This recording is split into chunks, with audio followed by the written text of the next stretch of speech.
Ça va être un échange entre personnes qui font des trucs sur Internet et qui consomment aussi des trucs sur Internet pour savoir en fait qu'est-ce qui se passe. Donc la bienveillance est un concept parfois moqué, souvent moqué. Absolument. Et c'est un truc dont beaucoup de gens autour de la table ont fait un genre de philosophie de vie parce que c'est quand même sympa en fait.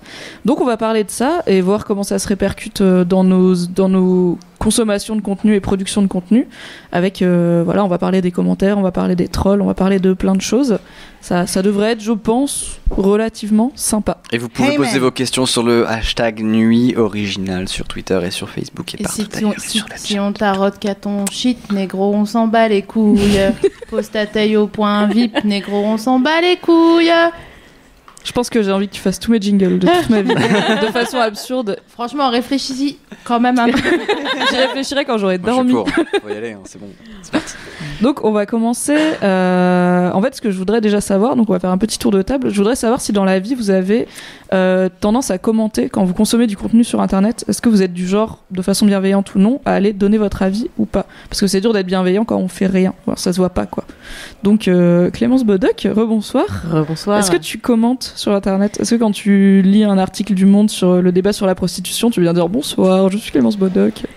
Alors, bien avant de participer à la production de contenu sur Internet, oui, je commentais. Je pense que j'étais plus sévère. C'est-à-dire que quand quelque chose était bien, j'allais pas forcément dire ouais c'est cool, j'ai aimé.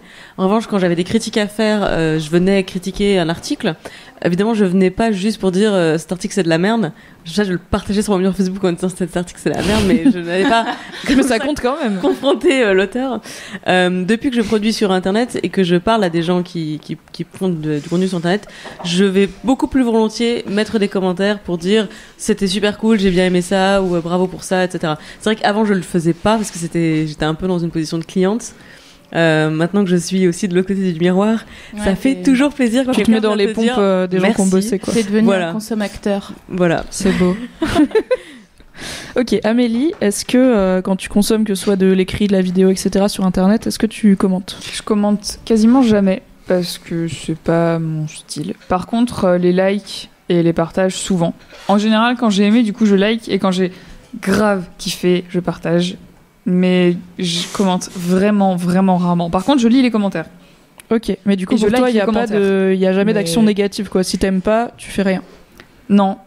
Il n'y a pas de critique, de démarche critique du truc. À part si vraiment c'était extrêmement nul, je mets un pouce rouge sur YouTube, mais c'est le pire. C'est le pire que je fais, tu vois. Le mot est lâché. J'aime pas me lancer en fait dans la critique négative parce que après il faut faire une vraie critique. En général, j'ai pas le temps. J'ai aimé, j'ai pas aimé. Si j'ai pas aimé, bah j'oublie. Ok, d'accord. Donc toi, Lady Dandy, disons-le pour ceux qui savent pas, tu as aussi une chaîne YouTube, donc tu es aussi productrice de contenu sur YouTube, qui est quand même un média un peu spécifique au niveau des commentaires. Ça a pas très bonne réputation, surtout quand t'es une fille derrière la caméra. Donc, mais toi, du coup, plutôt quand tu consommes, est-ce que tu commentes en fait? Alors, au niveau de la consommation sur YouTube, le fait que je produise, que je sois une petite vidéaste de YouTube, je me mets à la place des autres petits vidéastes. Donc en fait, moins il y a de com, moins il y a de réactions, quand une chaîne m'interpelle quand même un petit peu, que je vois qu'il y a du potentiel, généralement je prends le temps de laisser des longs commentaires. Et puis c'est un peu la même chose. En fait, quand c'est dans un cercle semi-privé, genre les fanfics, donc qui s'adressent à un espèce de fandom spécifique, généralement je me casse le cul à torcher des énormes reviews, on analyse ligne par ligne. Enfin, faut quand même qu'il y ait un petit potentiel, tu vois, que ça m'interpelle, mais j'essaie de faire ça. Mais par contre, quand je consomme un truc, je vois il y a 3 millions de trucs, déjà tous les commentaires. T'as pas l'impression que tu vas apporter une pierre à l'édifice en fait, parce que de toute façon tu vas pas tout lire et voilà. Mais du coup toi c'est pas vraiment le côté positif ou négatif, c'est le côté est-ce que t'as envie d'encourager ou est-ce que tu te dis cette personne son contenu il est déjà oui, enfin après il y a la critique qui est en mode ce que tu fais c'est vraiment trop mauvais, arrête, tu vois, genre change de taf, change de secteur. Ok. Ah non, je fais jamais ça, change de taf, mais c'est pas la peine de le dire en fait en général parce que il y en a beaucoup qui prennent la peine en tout cas. Ouais. Je suis d'accord que c'est pas forcément trop la peine, mais il y en a qui le font. Non, mais à la limite, j'ai peut-être fait ça, mais c'était quand j'étais jeune. J'ai eu un passé de troll. Et tu m'as dit, ça ça t'a gagné, entre autres, ta place à cette table, c'est que tu as été un troll. Et moi, ça me fascine parce que j'ai l'impression que les trolls, c'est comme les harceleurs de rue, il y en a partout, mais quand tu demandes, c'est jamais personne, tu vois. Ah non, Jamais personne fait ça. En fait, j'étais au collège et j'étais pas une gamine très aimée. J'étais hyper méprisante. J'avais un décalage avec les autres parce que j'étais un peu précoce, tout ça. Et c'était pas une raison, mais je me sentais mieux que tout le monde, mais je pouvais pas l'exprimer parce que personne n'avait envie de me laisser parler parce que j'avais une tête comme ça, voilà. Et sur Internet, en fait, c'est un formidable exutoire. Tu peux parler et en fait, tu seras écouté. Ta voix est au même niveau que celle des autres. Et en général, je me basais sur, par exemple, je vais la détruire sur son orthographe. Tu sais, tu lui fais un long post en disant c'est de la merde. En plus, il y a 7 fautes. Là, sur Skyblog, c'était mes longs commentaires. On avait des pseudos avec ma cousine. Mais tu penses que t'as perdu ça à quel âge, en fait, à peu près? Dès que j'ai commencé à m'impliquer en tant que créatrice aussi, dès que j'ai commencé à moi-même écrire des trucs, à moi-même, quand j'ai perdu mon statut de simple consommatrice haineuse. J'avais un pseudo, c'était avec ma cousine, on se mettait à 2 pour troller et on s'appelait Trilili et Trululu, les trolls. Oh mon Dieu. Au moins, c'était assumé. C'était annoncé, effectivement. Oui, voilà, tu savais. Non, on disait pas les trolls, mais on s'était Trilili et Trululu. Okay. Et pour nous, c'était les trolls trollus. C'était Je voudrais juste qu'on passe un petit coup de fil à Louis qui a une première question qui est assez hardcore pour 4h30 du matin, si je puis me permettre. Mais bon, c'est pas grave, on est c'est une frais. bonne question. On est extrêmement frais. Et c'est une question qui s'adresse à vous toutes. Voilà. J'espère que vous êtes prêtes. Ça sonne bien, c'est bien Ça sonne fait. pas mal, ouais. Il s'y attend pas. Salut Louis. Salut. Allô. Ça va? Allô. Louis, Bonsoir. ça va bien? Ouais, salut. Ça va et vous? Bah très bien. Ouais. T'es habillé comment? On arrête. Louis, t'avais une Marie, on question. s'arrête, pardon. Louis, t'avais une question à poser aux gens autour de cette table. Ouais, ma question c'était Internet c'est un média plutôt libre, l'anonymat y est autorisé. Est-ce que c'est vraiment possible qu'un média aussi libre soit bienveillant à 100% avec l'anonymat et tout ça? Je pense, moi, mon avis sur la question, c'est que, la bienveillance, ça peut jamais être à 100%, mais ça peut être un genre d'état d'esprit général, en fait, de se C'est dire. quoi la bienveillance? Je pense que la bienveillance, c'est pas déjà la critique gratuite. C'est-à-dire, comme on disait, tu réfléchis à est-ce que j'ai une vraie critique pertinente en disant genre ton format il est cool mais ton son il est un peu pété, du coup ça donne pas super envie, des choses comme ça, je sais pas. Et il y a la critique juste agressive. Du coup je sais pas ce que on va passer du côté de la table qui s'est pas encore exprimé, mais pour vous est-ce qu'on peut avoir un internet globalement bienveillant alors que l'anonymat permet aux gens de ne pas être tenus responsables de leurs propos? Ouais, tu sais, donc tu posais tout à l'heure quelle était notre consommation en termes de commentaires.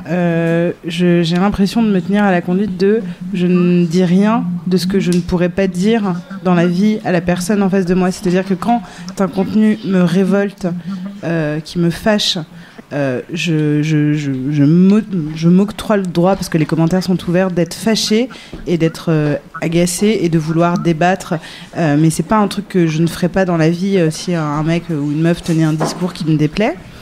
Et comme j'essaie aussi de le faire dans la vie, c'est que quand quelque chose m'enthousiasme et que je suis hyper contente, et ben je l'exprime que je vomis des cœurs. Et c'est vrai que c'est pas que j'ai le compliment facile, mais que quand j'aime bien, j'aime vraiment très très bien, et que je trouve que le problème c'est que quand on n'aime pas un contenu, on va le dire, mais que quand on l'aime, on ne dit rien, on fait juste un like, et que c'est quand même très important de soutenir les gens qui font des choses qui nous plaisent. Ça les aide eux tout seuls à poursuivre. Donc je pense que, en tout cas, c'est peut-être pas de la bienveillance, mais de commencer à se comporter en se disant c'est pas une question d'anonymat, c'est ne fais pas quelque chose que tu ne ferais pas dans la vraie vie. Donc dans la vraie vie, tu es poli, sur internet tu restes poli, t'insulterais pas quelqu'un, mais par contre t'as le droit de te fâcher. Je suis pas pour l'internet du bisounours où si je lis un truc ultra sexiste, etc., je vais faire je suis pas de son avis, mais je vais rien dire. Voilà, exactement. Non, vous avez le droit d'être fâché. Mais du coup ça peut être une première piste de réponse à ce que demandait Louis, c'est que en fait je pense que l'internet pourra être plus bienveillant quand les gens prendront le réflexe de dire quand ils aiment bien, parce que c'est toujours plus, t'as toujours plus envie de t'exprimer. Je sais pas exactement pourquoi, qu'est-ce qui se passe dans le cerveau, mais quand t'es pas content, alors que quand t'aimes bien, t'es juste content dans ton coin, t'en profites, au pire voilà, tu mets un like, mais c'est pas le même impact qu'un commentaire positif. Donc déjà prendre l'habitude de dire j'ai bien aimé, c'était cool. Anonymat ou pas, ça peut être chouette. Toi, ça répond à ta question, Louis? En grande partie, ouais. Cool. Qu'est-ce qui te manque? Ils sont forts. Il te manque la réponse de Sophie-Marie Laroui. Oh non, oula. Toi, tu commentes? Non, je commande quasiment jamais. Même quand t'adores?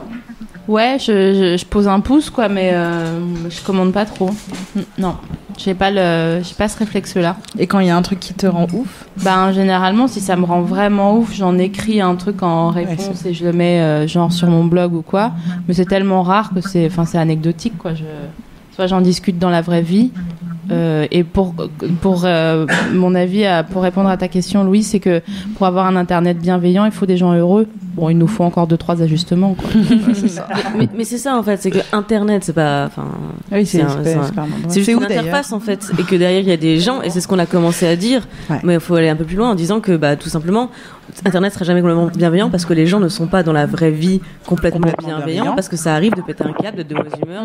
Mais c'est vrai que comme tu le disais, dans la vraie vie, quand t'as une personne en face de toi, au bout d'un moment, tu te souviens même à travers ta colère que c'est un être humain. Ce que tu as tendance à oublier quand tu laisses un commentaire rageux sur un contenu internet.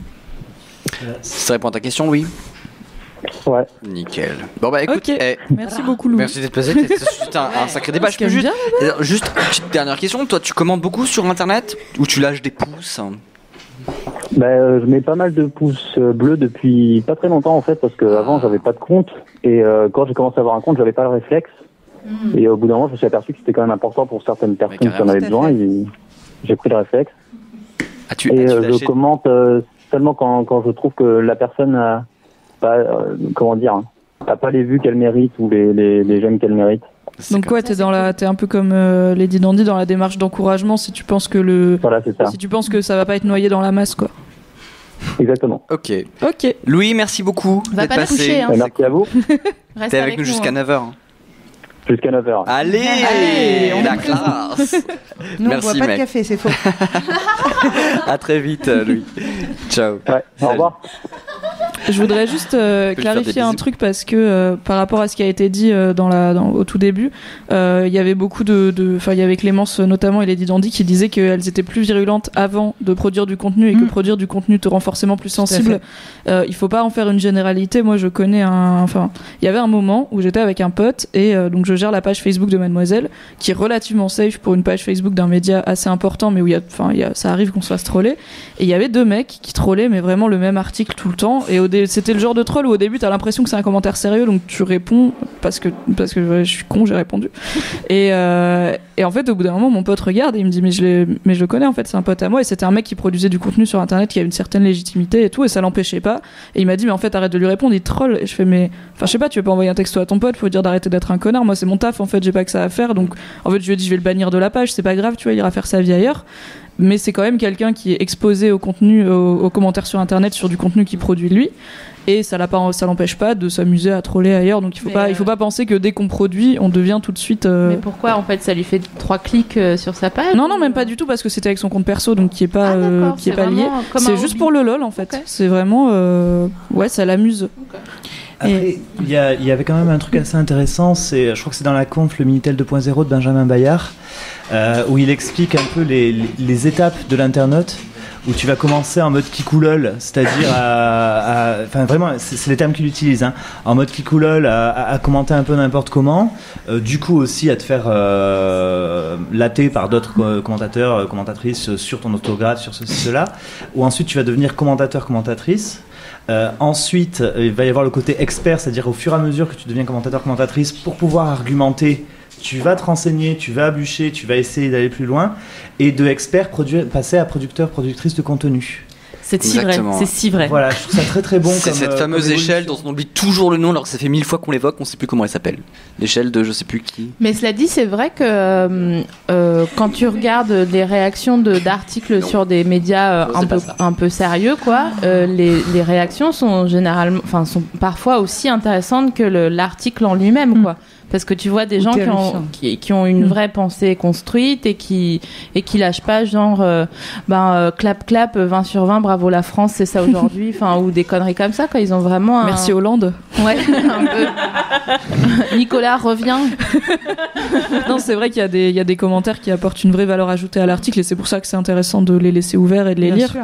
Mais j'ai l'impression que malgré le boulot que font les community managers, plus le média est grand, plus c'est vraiment compliqué. Enfin, même sur Le Monde, qui est quand même un peu le média d'actu de référence, il faut vraiment trier dans les commentaires pour trouver pour écrémer un petit peu tous les merci Hollande sur un article qui parle en plus de l'économie au Japon. Tu fais ok pour trouver le mec qui en fait a fait une thèse sur l'économie au Japon et qui t'explique que ça vient de là, machin. Donc après il y a des, enfin du coup il y a beaucoup de sites d'actu qui de petit à petit en fait ferment leurs commentaires. Moi je trouve ça dommage, mais c'est vrai que si c'est trop de boulot de trier, bon c'est quand même. Mais sur Mad ça va encore, j'ai l'impression. Sur Mad ça va. Impressionnant. En fait, moi je me souviens, j'avais commencé à faire des articles en 2012 pour la campagne présidentielle, époque à laquelle évidemment, enfin, je ne lisais pas les commentaires sur les autres sites d'actualité.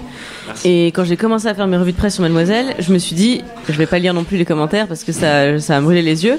Et j'étais extrêmement surprise de lire que même les filles qui n'étaient pas du tout d'accord avec mon point de vue ou qui, par exemple, sur un portrait de militante de droite, énormément de filles avec des opinions politiques à gauche venaient répondre, mais de façon très posée, ouverte au dialogue, mais même mais en argumentant de façon extrêmement précise, en disant je ne suis pas du tout d'accord avec ça parce que 1, 2, 3, etc. Et ça a duré pendant toute la campagne présidentielle. Je pense pas qu'on ait modéré des commentaires. Ça arrive toujours en fait, c'est extrêmement rare qu'on supprime des commentaires ou qu'on bannisse des gens. Il faut vraiment passer des lignes parce que je sais pas comment. Il faudrait demander à Fab qui a créé ce site sympathique. Mais en fait, c'est une communauté qui valorise l'argumentation et le débat et la bienveillance globale, quoi. De voilà, même si t'es pas d'accord, t'insultes pas les gens, etc. Du coup, en fait, t'es automatiquement exclu de la communauté si tu partages pas ces valeurs-là, que ce soit parce que les filles vont pas te répondre ou pas te répondre positivement ou t'as juste pas envie d'y revenir en fait. Et si tu trolls 2-3 fois, on bannit. Mais il y a une dimension aussi qui est à souligner sur Mademoiselle, c'est que c'est quand même un forum, donc c'est pas non plus un commentateur qui peut venir d'ailleurs, qui va déposer son petit com là. Il y a quand même une espèce d'implication. Il y a des démarches d'inscription. Il faut attendre le mail de validation. Donc en fait, la réaction à chaud, elle est plus sur Facebook. Et c'est vrai que notre page Facebook, du coup, il y a certains sujets sur lesquels il y a une vraie dichotomie. On voit que sur Facebook, c'est du commentaire à chaud, un peu, enfin pas toujours très malin, alors que sur le forum, il y aura plus de réflexion. Mais même sur Facebook, on a une page Facebook qui est relativement très clean, quoi. Et tant mieux parce que j'aurais pas le temps. Est-ce que vous voudriez pas qu'on demande l'avis d'une youtubeuse qui s'est lancée dans le YouTube game récemment et qui, comme beaucoup de gens dans le YouTube game, a pu peut-être. On a Amy Poehler au téléphone. On a Vanessa la Bomba. C'est vrai qu'on a Vanessa la Bomba sur le plateau. Est-ce qu'on pourrait faire... Elle s'appelle Castor Mother. Bonjour, Castor Mother. Salut. Ça va? Salut. Je vois que vous êtes un peu en avance, je n'avais pas vu que vous alliez appeler. C'est ce qu'elle dit toute. T'es en train de faire pipi. Alors toi, raconte-nous, toi tu as une chaîne YouTube depuis quelques temps, tu fais de belles vidéos sur YouTube, sur le nom de Castor Mother, d'ailleurs vous pouvez aller voir ça sur les internets de YouTube. Comment ça se passe toi avec les commentaires? Est-ce que déjà, à quoi ressemblent les commentaires que tu te payes? Et surtout toi aussi, est-ce que ça a changé ta façon de commenter les vidéos sur Internet? Alors déjà, j'ai commencé il y a pas très longtemps, hein. J'ai commencé début d'année et avant même de voir un petit peu tout ça, avant bien sûr je regardais beaucoup de vidéos et je ne commentais pas, j'étais la visionneuse invisible. Mais est-ce que tu lisais aussi les commentaires ou est-ce que parce que moi sur YouTube je les lis jamais, j'ai pas envie de m'infliger ça. Je regarde la vidéo, je ferme l'onglet, j'ai jamais l'idée d'aller lire, mais est-ce que toi tu lisais les commentaires des vidéos? De temps en temps, mais c'était assez rare. Par exemple, quand quelque chose, justement, me faisait réfléchir, j'allais voir un petit peu ce que les autres en pensaient, mais c'était vraiment très très rare que j'aille voir. Hein. Après, juste avant de commencer, c'est pas vrai. En postant ma première vidéo, j'ai eu largement les pétoches parce que j'avais un petit peu peur de la communauté internet, les grands méchants trolls, les gens qui sont derrière leur ordinateur à tout le temps troller sur le physique, sur tout, etc. Et aussi le fait que j'étais une fille et que, je sais pas, j'avais peur que la première chose qu'on voit, c'était que j'avais des boobs. Voilà. Une peur qui n'est pas forcément irraisonnée, hein, ça, sur Internet, ça peut vous arriver. C'est clair. Ouais, tout à fait. Bon, voilà. Et puis en fait, quand j'ai posté ma première vidéo, elle n'était pas parfaite, bien sûr, comme toujours, mais j'ai été très agréablement surprise par la communauté, en fait. Et j'ai eu des commentaires très positifs ou alors des commentaires, des critiques qui étaient tout à fait fondés et réfléchis et pas méchants. Donc j'étais très agréablement surprise. quant à mon changement par rapport aux commentaires, etc. Maintenant, je commente, maintenant je like, parce que je sais que de mon côté, quand je reçois un commentaire, ça me fait plaisir. Quand je reçois un pouce vert, ça me fait plaisir, enfin bleu. Voilà. Un petit peu pour ça. D'accord. Ok. Comment tu commentes aujourd'hui ? Je commente soit par rapport au contenu, ou alors en général, en fait, j'aime bien découvrir des nouvelles chaînes, donc des toutes petites, des toutes petites entre guillemets. Des fois, ils ont plus d'abonnés que moi, mais quand il y a un petit truc technique que je vois ou des choses comme ça, je donne mon avis autant sur le contenu, enfin sur le fond que sur la forme. Voilà. Ok. Ou des encouragements. Ouais, ça t'a aidé à te forger une petite vision en fait. Et voilà, c'est ça. Enfin, en fait, maintenant, je connais un petit peu les deux bords. C'est-à-dire que je connais autant en tant que visionneuse avachie dans mon siège devant mon ordinateur que la productrice de contenu qui adore en fait avoir des retours sur son travail. Et, voilà. Donc, du coup, je me mets à la place et j'essaie de donner mon avis aussi. Ça paraît raccord. Du coup, moi aussi, j'ai une question, c'est est-ce que tu réponds aux commentaires ? Est-ce que pour toi, les commentaires sur tes productions, sur tes vidéos, c'est l'occasion d'ouvrir la discussion et d'échanger ? Oui. Alors je mets un point d'honneur pour l'instant parce que voilà, au bout d'un moment c'est peut-être un peu ingérable, mais j'essaie de répondre à absolument tous les commentaires, que ce soit un simple merci beaucoup qui est très sincère, merci, voilà, ou alors quand on me pose une question ou des choses comme ça, j'essaie de répondre. Après il y a des choses qui reviennent vraiment trop souvent, des critiques qui reviennent souvent, voilà, comme je disais, mon premier épisode est pas parfait, tout le monde me poste qu'il est trop lent, que le rythme est pas bon, et tout le monde pense que c'est la première fois qu'on me le dit. Alors voilà. Que c'est marqué généralement au-dessus, il suffit de scroller un petit peu. Voilà, c'est ça. Mais bon, c'est pas grave. Je dis oui, je sais, je travaille dessus. Voilà. Surtout que c'est le premier. Regardez, j'en ai fait 6, s'il vous plaît. Mais bon, voilà, c'est pas grave, c'est pas méchant. Après, il y en a auxquels je ne réponds pas parce que ça sert à rien. Tu peux pas alimenter le truc, quoi. Don't feed the troll. Voilà, c'est ça, exactement. Genre, par exemple, dans ma dernière vidéo, c'est une vidéo très courte où j'avais changé mon piercing de nez. Voilà, c'est très important. J'ai un anneau, voilà, dans le nez maintenant, et on m'a demandé si, quand je me bouchais, ça laissait des traces. Bah, j'ai pas répondu. Mais voilà. Je comprends, oui. on m'a donné d'autres trucs un petit peu bêtes, mais bon, des fois, ça sert un petit peu à rien, quoi. Mais sinon, dans la mesure du possible, je réponds toujours. Ok, c'est bon à savoir, on te laissera des messages d'amour chez toi. Oui, merci. Et du coup, par rapport à ta peur d'avoir des commentaires qui ciblaient le fait que t'es une femme, est-ce que ça a fini par arriver ? Même des fois que ce soit positif ou enfin genre c'est cool de voir une fille qui parle de ça, je sais pas de quoi parle ta chaîne, ou est-ce que en fait tu as l'impression d'être traitée comme juste une personne qui fait des trucs sur YouTube ? Alors non, c'est vrai que puis en plus en plus justement je commence ma chaîne, le premier épisode, s'il y a qu'une seule chose que j'aime dans cet épisode, c'est le coup de gueule que je pousse au début. C'est-à-dire qu'au début en premier plan, il y a du maquillage et je le renverse en disant non, je vais pas faire une chaîne de make-up. Parce qu'il y en a marre. Voilà. T'as raison. Et du coup et du coup, en fait, parce que j'en ai un petit peu marre, je dis pas que c'est pas bien, je dis juste que bon, on peut faire autre chose. Moi, ça porte sur les animaux, sur plein de choses tout autour. Elle a raison. Et justement, il y en a plein qui m'ont plébiscité en disant c'est génial. Et en effet, il y a beaucoup de gens qui me disent c'est chouette de voir une fille sur YouTube qui fait justement un petit peu autre chose. Ça, c'est pour le côté positif. Après, il y a des compliments. Parce que je plais à certaines personnes. Bon, écoutez, merci, c'est sympa. Et puis j'ai eu 2-3 t'es bonne. Hein. Voilà, oui. C'est clair. J'ai eu 2-3 commentaires du genre t'es bonne et puis bon bah voilà, réponds pas, pas grave. C'est ça. Tu laisses couler. Ce serait bien que, je sais pas si Antoine Daniel est encore vivant dans les coulisses, parce que lui il a adopté une nouvelle stratégie qui est extrêmement efficace. Je sais pas si quelqu'un a moyen de voir s'il est dans les parages pour parler de sa gestion des commentaires. J'aimerais bien que le fossoyeur de film, qui lui aussi doit gérer des commentaires, j'imagine, par dizaines de milliards, puisse nous raconter comment il le vit. Il peut ? Oui. Ah, fantastique.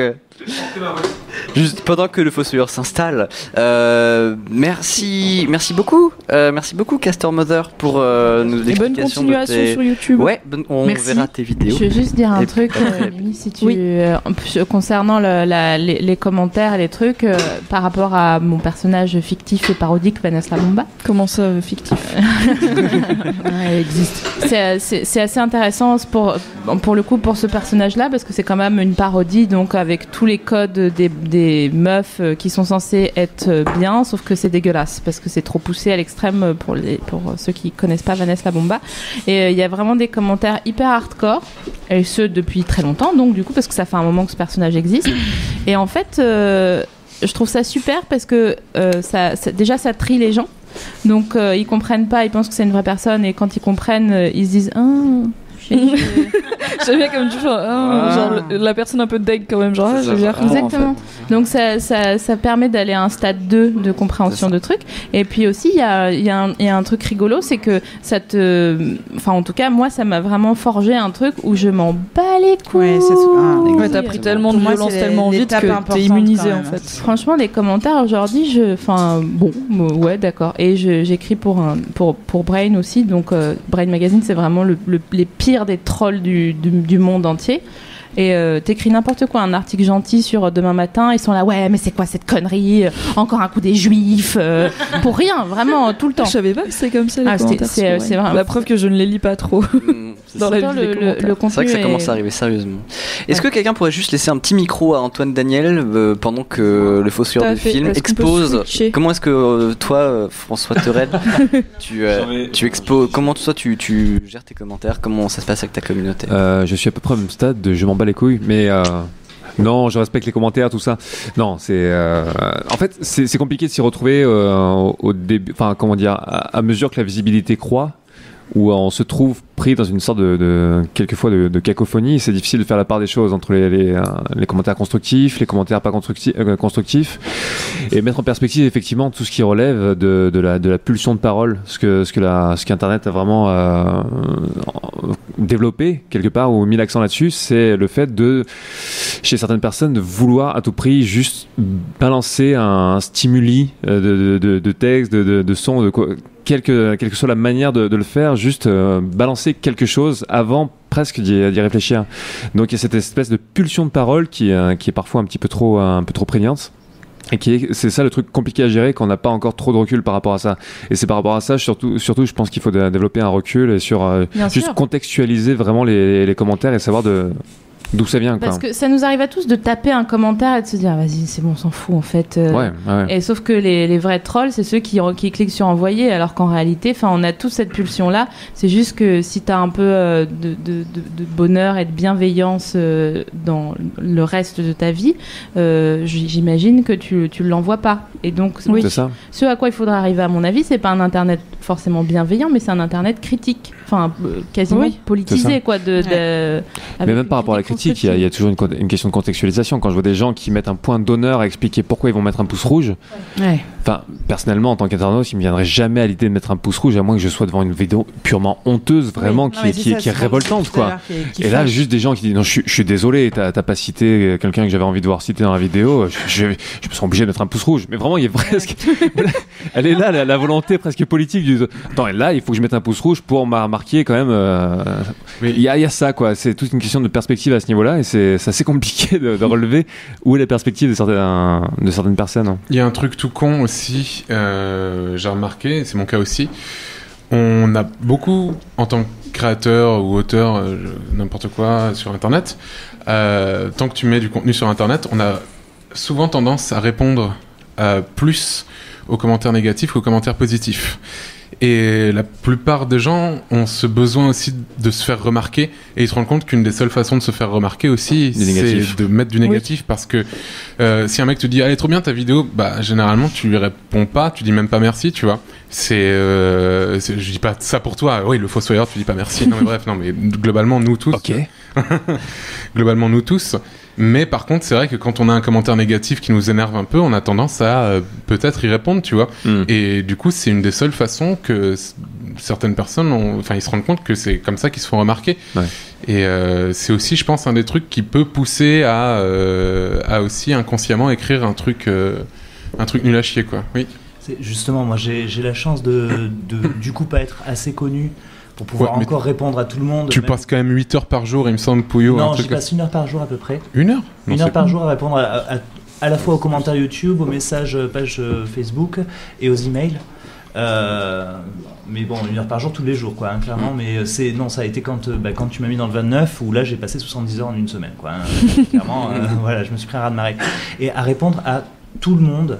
Et du coup, je pense qu'il y a un truc, c'est que ça personnifie ce que tu disais tout à l'heure. C'est-à-dire qu'on sent qu'il y a un véritable être humain, parce que si tu dis quelque chose, je réponds en ayant écouté ce que tu m'as dit. Et du coup, j'ai vraiment l'impression d'avoir un minimum de trolls, même sur des sujets aussi polémiques que le queer expliqué à Christine Boutin, tu vois, ou la journée de la femme. Ouais. Et donc vraiment j'ai beaucoup de chance là-dessus, et même quand j'ai des personnes vraiment qui vont être dans l'insulte ou dans le troll, je réponds malgré tout, pauvre mec, t'es vraiment trop maigre, t'es pas un vrai homme, etc. Je fais écoute, je te remercie de t'inquiéter de ma santé, je présuppose la bienveillance de l'autre. Et ça marche. Souvent, ça fonctionne. Voilà, c'est redoutable. Ah là, Clémence, est-ce que tu vas parler de la team Intention, qui est ton combat actuel, un beau combat? Oui, mais j'ai aussi, ça va dans ce sens-là, parce que j'ai une question pour les gens autour de la table qui pèsent sur Internet. Est-ce que, toujours dans ce thème de la bienveillance, est-ce que vous adonnez à cette pratique un peu coupable de, du coup, utiliser votre audience à vous pour éventuellement vous défouler quand vous prenez les commentaires négatifs de trolls, etc., pour les afficher à vos followers, à votre communauté, qui parce que du coup ça fait du bien quand même d'avoir des gens qui vont vont venir vous défendre quand t'affiches un mec qui t'insulte, et hop, t'as tes amis. Faut un peu être une pas super belle personne. Je me sentirais vraiment très mal à l'aise de faire ça. Tu sais qu'il y a plein de gens qui le font sur Internet. Je me sentirais. Moi, je considère ces gens-là comme des grosses merdes généralement, donc je vais éviter de. Mais c'est terrible parce qu'il y a vraiment il y a une grande une puissance de frappe derrière le fait d'avoir une communauté. Oui. Et c'est un truc que tu contrôles pas en fait. Et si t'as juste envie de montrer un commentaire qui t'a un petit peu emmerdé juste pour avoir l'appui de quelqu'un, de quelques personnes pour te faire sentir un petit peu mieux, il peut y avoir juste un raz-de-marée, un bashing derrière qui va devenir complètement hors proportion, quoi. Donc c'est un truc, faut surtout pas. Pire que le truc. C'est ça. Donc c'est soit un bazooka, soit un couteau suisse, quoi. Mais il n'y a pas juste milieu, quoi. Surtout si la personne en face est une anonyme. Pour moi, si tu attaques entre guillemets ou que t'affiches quelqu'un qui est déjà connu, qui a déjà fait la démarche de se mettre en ligne sur Internet, qui a déjà une communauté, ça fait un peu guerre des gangs, mais on est à peu près à armes égales. Si toi t'es un youtubeur qui a, je sais pas, des centaines de milliers de fans, et que t'affiches Robert de la Creuse qui a dit c'est de la merde, on est sur une dichotomie. Ça m'énerve. Salaud de Robert. Lui, il a fait sa petite voix dans son coin, et d'un coup il a une armée de personnes qui lui hurlent dessus en continu. Je vais pas être totalement d'accord. C'est-à-dire qu'il y a des façons de faire. Moi, il y a eu deux cas de figure pour moi. Des cas de figure où je voulais montrer que ces types-là de trolls existaient encore, ou que ces types-là notamment des commentaires extrêmement homophobes ou extrêmement sexistes, qui me semblaient vraiment graves. Ouais, mais tu peux les montrer de façon anonyme, quoi. Voilà, tu masques le nom. En les anonymisant, exactement. Mais je les ai cités parce que c'était juste pour dire, voilà, moi j'en ai rien à foutre. Qu'on me dise ça, va brûler PD, hein. Je pense que c'était à peu près dans cette thématique-là. Mais c'était, regardez, ça existe encore, c'est encore chez nous, quoi, parce qu'on vit parfois aussi dans nos bulles de mais non, c'est bon, on est entre gens tolérants. Et bien, c'est bien de montrer que notre bulle, elle est perméable, pardon. Mais anonymiser, on sort un petit peu de la problématique, justement, du fait de rediriger.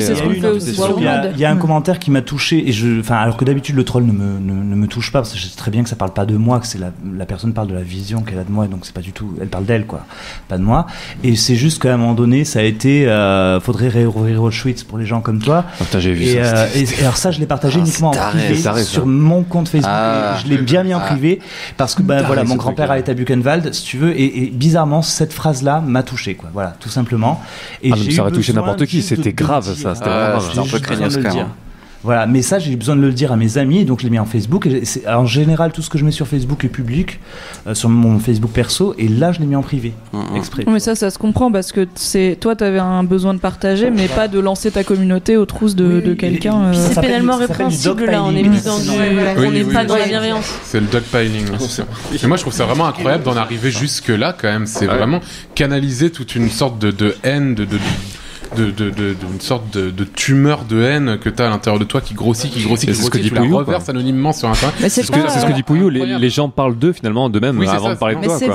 C'est pas intentionnel, c'est pas, disons, quelque chose qui vise, Pouillou l'a dit très bien, en fait c'est pas quelque chose qui vise la personne, évidemment. C'est juste t'as besoin de susciter une réaction, parce qu'en fait moi je sais que en tant que troll repenti, j'avais vraiment l'impression beaucoup sont passés par là, mais c'est ça, de pas exister dans la vraie vie, mais sur Internet, d'un seul coup, t'es pris en compte en général, et donc tu te fais remarquer parce que tu dis des saletés, et tu vas chercher généralement. En plus, le troll, c'est le hater, c'est celui qui va tout connaître parfaitement, qui va essayer de se renseigner sur qu'est-ce qu'il déteste, qu'est-ce qui va le faire réagir. Je me rappelle que j'avais suscité un esclandre, c'était ma grande fierté. Bon, voilà, j'avais 13 ans, j'étais horrible. Ne faites pas ça chez vous. J'avais. Sauf si vous avez 13 ans, bien sûr. C'était une fille sur son Skyblog qui faisait des photos, et puis je sais pas, elle avait fait un article idiot où elle disait oh là là, j'en ai marre, quelquefois j'ai des boutons. Et du coup, toutes ces photos, j'avais dit tu as un bouton là, on le voit. Et tu vois, j'avais fait ça sur tout. C'était assez cruel quand même. Et du coup, tu vois, et t'aurais pu employer ce temps de ta vie à faire autre chose. Ah mais bien sûr, mais tout à fait. Attends, je suis troll repenti. Non mais bien sûr. Mais ce que je veux dire, c'est, je trouve ça, j'ai juste envie de dire, mais passe ton temps à faire quelque chose bien d'autre. Sûr. Mais effectivement, si tu détestes qui je suis, et encore tu ne me connais pas du tout, ou même mes vidéos, juste, tu n'aimes pas, mais ne me dis pas tu, c'est le moi du passé. Non mais je parle pas toi, je dis tu, je parle au troll hater blabla, et je dis. Il t'a montré là. Je l'ai vu, il t'a montré. Je ne peux pas mentir. Mais c'est pas possible. Et du coup, j'ai totalement perdu ce que je voulais dire. Mais non, moi justement, c'est merci de toute cette intention, merci de tout ce temps. Tu vas mourir, et le temps de ta vie qui est précieux. Il t'a montré. Tu vas mourir, et le temps de ta vie qui est précieux, qui t'est compté, tu le passes à me donner de l'attention, même quand tu dis ça, est-ce que tu trolles pas un peu en fait? C'est une espèce de relation, un genre de haine, c'est un genre de troll. Mais non, c'est renvoyer un miroir. Regarde ce qui est en train de se passer. Tu ne devrais pas répondre aux commentaires justement des haters, parce qu'ils verraient que tu réponds à tous les commentaires sauf à ceux-là, et du coup ils ne se font pas remarquer comme ça. Non, parce que ce sont des personnes qui ont passé, mais vraiment je considère ça, si tu veux, pour moi la seule chose qui est précieuse c'est le temps qui nous reste. Oui, prendre 30 minutes à écrire un commentaire qui dit que t'es une merde, je trouve ça incroyable. Mais merci, c'est incroyable. Oui, mais c'est jouissif, il y a quelque chose d'hyper jouissif quand tu le fais en fait. Franchement, moi à l'époque c'était hyper excitant pour moi, j'étais en mode ah oui, c'était limite fap. Il y a tellement d'efforts que c'est reconnaissable au bout d'un moment. Je me souviens, il y a un mec qui m'avait envoyé l'équivalent de 6 pages Word pour me démontrer à quel point ce que je faisais était abominable. Et le mec, au bout d'un moment, j'étais, il y a eu de l'effort quand même. Donc j'ai répondu quoi. J'ai répondu de manière calme comme ça. Oui, bon, écoute, mec, bon, hein, voilà. Le mec, t'as fait une disserte. Voilà, il est juste. Non, le pire là, c'est de répondre. Merci de cette analyse. C'est ça. Tu dis juste. Ok. Oui, ok. Comme le pire maître de stage existant. Si on voit ton rapport, le mec devait. Ouais, ok. Vraiment le mépris. Mais sinon, je pense que tu peux répondre à des commentaires quand effectivement tu perçois derrière une intention lisible. Ouais. Et je dis ça parce qu'en fait, on a eu quelques problèmes sur différents lives avec des membres de la communauté de jeuxvideo.com. Et une fois, je suis allée faire un Ask Me Anything sur jeuxvideo.com, tout à fait impromptu.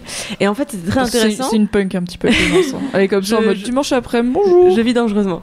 Et en fait, de façon assez intéressante, il y avait 30% de gens qui sont venus m'insulter, 30% de gens qui sont vraiment venus dialoguer. C'est quand même l'équivalent d'aller traîner dans un sous-sol. D'accord. Ouais. C'était derrière un écran, je me sens en sécurité.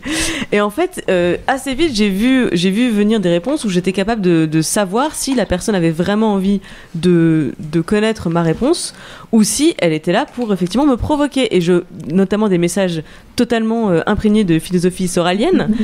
Si tu veux, le mec il postait 4 fois son message parce que je lui avais pas répondu. J'ai toujours pas répondu. C'est ça qui est magique, c'est que tu peux toujours ne pas répondre. C'est très différent pour le coup aussi, c'est que c'est hater sur un truc, c'est aussi briller dans sa communauté aussi. Quand tu hates, regardez, je suis allé troller machin truc, regardez, j'ai dit un truc méchant ici, je suis trop fort, lol, tu l'as mis en PLS. Ces odieuses complicités qui nous rassemblent autour d'une haine commune. C'est ça. Mais là, pour moi, c'est un vrai job. C'est le job du modérateur de s'assurer que sa communauté n'encourage pas la haine. Après, il y a tout un problème avec la taille sur certains forums. Les gens connaissent tellement bien la charte du forum qu'ils arrivent à la contourner en... Ouais, non, mais je suis d'accord. Donc, tu vois, nous, on a une charte, etc. Après, tu vois, moi, la réponse dans ces cas-là, c'est je fais toujours une première réponse pour que la personne développe. Et si la personne développe très vite, tu vois. Et là, je fais, voilà, je vois très clairement que tu n'as pas envie de discuter. Tu as ton avis, j'ai le mien. On n'est pas dans un échange. Donc, j'arrête là la conversation et merci d'y avoir participé. Et puis après, là, la personne, elle continue toute seule ou avec d'autres. C'est plus mon problème. Tu vois. Sophie-Marie ? Vas-y. Quand on parle de bienveillance, ce que tu décrivais toi tout à l'heure en tant que troll repenti, on l'appelle, c'est que t'étais triste dans le reste de la vie. Enfin, il y a quelque chose qui te manquait très fort. Oui, tout à fait. Donc ce qui est non mais c'est ça en fait, et je dis pas genre Get a Life ou un truc comme ça. Si j'avais une amie mais on partageait la malveillance à deux.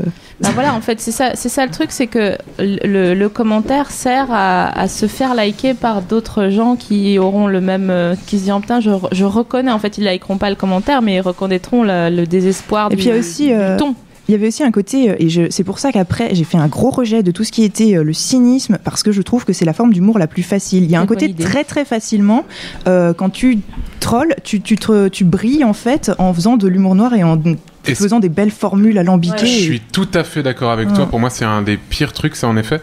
Mais tu t'en es pas rendu compte quand t'es devenu plus ou moins un personnage plus ou moins public, entre guillemets, ou quelque chose comme ça? Je m'en suis rendu compte bien avant de travailler. Je pense vraiment que tu te rends vraiment plus compte de tout ça aussi quand tu commences à passer de l'autre côté.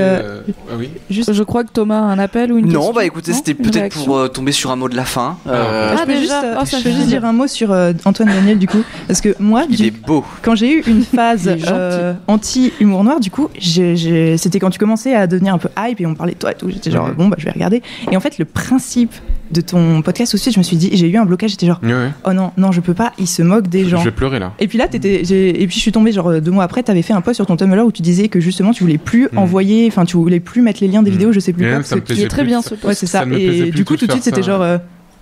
Dans les styles. Oui, il faut que je le regarde. Non, vraiment, c'est vrai que le principe de base, c'est. Il y a une évolution, peut être un peu puant, pour toi. Mais justement, vraiment, au début, c'était assez l'humour noir, etc., assez troll, plus ou moins. Et mais forcément, on évolue, etc. Et je me suis rendu compte de pas mal de trucs, et surtout qu'il y a des trucs qui me plaisaient quand j'étais plus jeune et qui me plaisent plus maintenant. Et t'es un troll repenti aussi, en fait.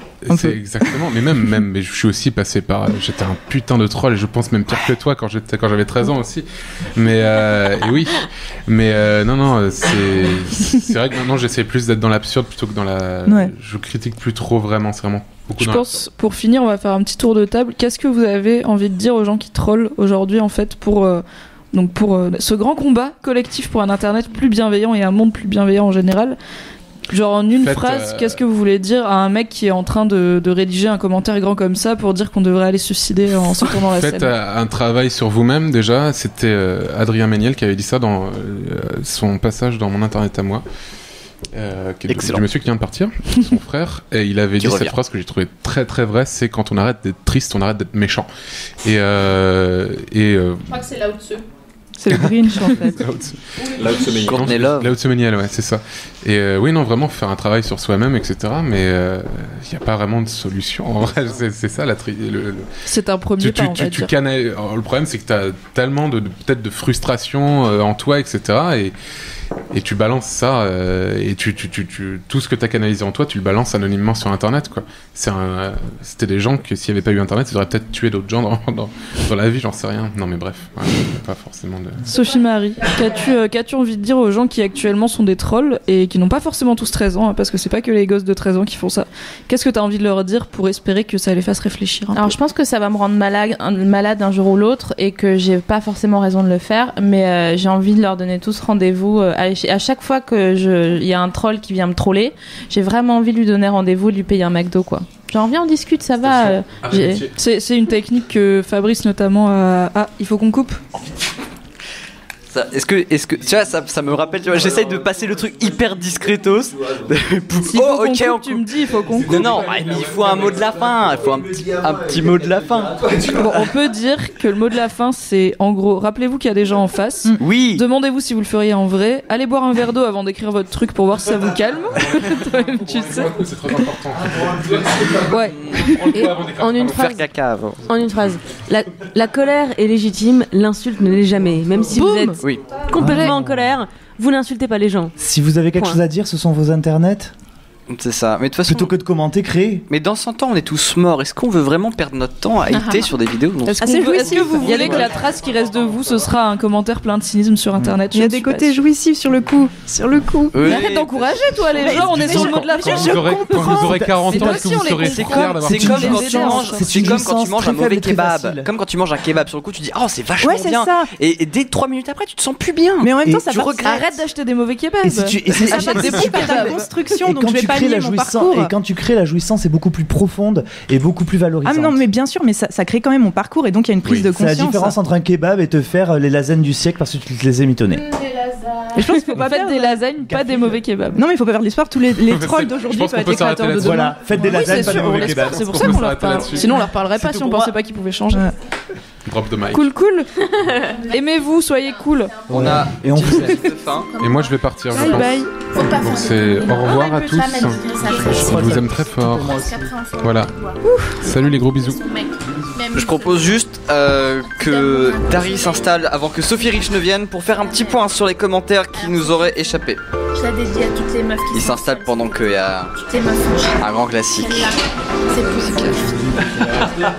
Moi, je reste pour t'écouter. La première fois tu m'as parlé, tu m'as dit tu m'aimerais visiter le monde. C'est une musique pour toi, Dari. Je vais pleurer. Depuis moi je t'attends. Alors je saigne des oreilles, merci toi. Non, tu peux couper cette daube. En fait, j'ai l'impression d'entendre ce que je ferais en regardant Lost, par exemple. Tu arrêtes de violenter cette bouteille, oui. Ouais, non, ça m'énerve. Voilà, le Perrier, ça me... Bon alors, qu'est-ce qui se passe sur les internets? Ah bon, on a eu pas mal de réactions sur la coiffure de Raphaël Descraques qui doit nous offrir un tuto capillaire. Alors je sais pas s'il est dans le coin ou pas. C'est une vieille c'est un serpent de mer. Mais d'après ce qu'on a observé, il suffit de sumecter les cheveux de la racine à la pointe avec une crème composée à 47% de pouillou, à 12% d'huile de koala sauvage et à 26% de mucus du 127e Pokémon. Oui, j'ai la flemme de chercher. T'en as mis un au pif. Mais je suis certain que c'est celui-là. Voilà, vous avez la recette parfaite pour avoir la chevelure éclatante de Raph. D'accord. Bon, je sais ce que vous vous dites. Dari, en additionnant tous ces pourcentages, on n'obtient pas 100%. Mais sincèrement, j'ai la tête d'un mec sérieux de 5h15. Et 5 du matin, on s'en fout. On va pas chercher trop loin. Le débat a été lancé pour savoir qui du Fossoyeur ou d'Aude avait le plus d'affection de votre part.